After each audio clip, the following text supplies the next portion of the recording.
Hey everybody, I'm Love. I just wanted to make this video for you about why we suffer.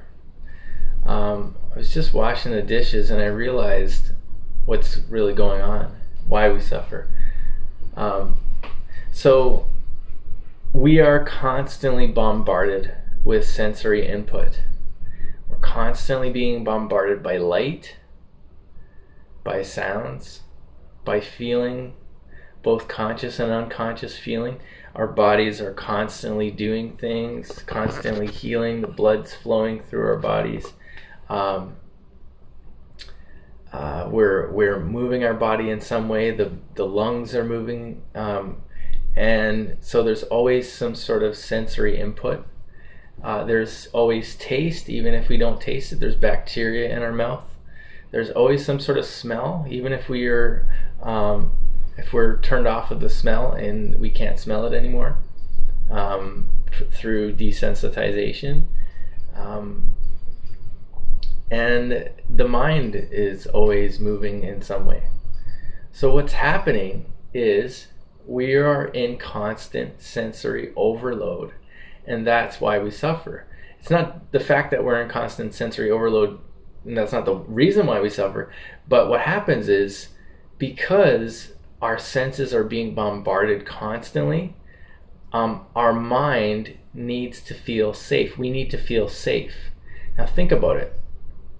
When you were in the womb, you only had the sensory input from your mother's womb. It was the same all the time. It was that blood flowing sound. It was sounds from her talking and other people talking that you could hear.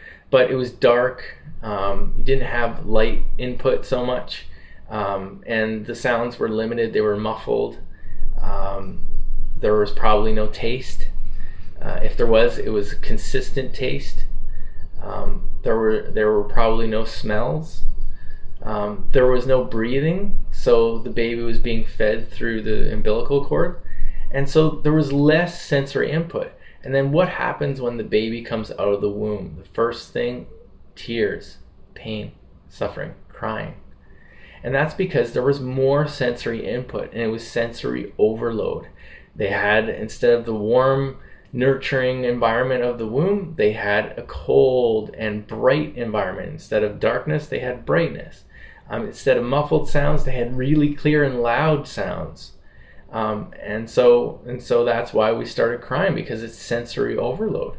And so what the mind does is it says, in order for me to feel safe, I need to cling on to one thing.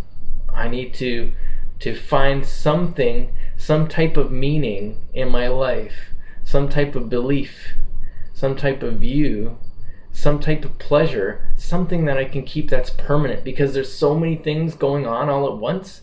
There's so many inputs. There's pleasure, there's pain, there's mind thoughts, there's light, there's sound, there's taste, there's touch, there's hearing, there's feeling. All of these sensory inputs are bombarding us all the time. And so the mind says, if I could stay with one thing, if I could just stay with one object, then I can be safe. So the mind does know how to be peaceful, but it's fooled, and it doesn't have the mindfulness power to be able to stay with one object. So it tries to stay with a sound, but it can't, because there's more than one sound going on. And unless you really trained yourself, it needs to stay with the sense of the sound, the actual sound, the hearing itself. So it gets caught up in the external sounds instead of the process of hearing. And so the easiest thing for the mind to do, because the senses, the five senses, are so overloaded, is to go with the sixth sense, is to go with the mind and start to create fictions and fantasies and meanings and stories in our lives, so that at least if I believe one thing, then I don't have to think about all this other crazy stimulus that's happening constantly all the time. So if I hold a belief system, then maybe I won't suffer as much. But the problem is the belief system often causes us to suffer as well, because it's also not seeing the mind in the mind. And the Buddha teaches, if you want to be peaceful, you have to follow the foundations of mindfulness. You have to use mindfulness and become still. So we have to see the mind in the mind. We have to observe the mind. Not become the mind, we have to observe the mind. We have to observe sight and not become the images and the meanings that are created in the consciousness that's created from images. We have to observe smells. We have to observe the smell sense, the fact that we're smelling, and not get so removed. We have to stay completely within if we want to be peaceful. This is the only way to become peaceful, is to stay completely within, because the life is experienced through the body. And so if we're getting caught up in the content of the world, even the smell, even the texture, the sensation, the liking and disliking of the smell, then we're far removed from the actual sense organ itself. We're not guarding the sense doors anymore. So this is all that's really happening with all the senses, is the mind's becoming overstimulated, it's becoming overwhelmed, and then we're trying desperately to hold on to something. We want our mother.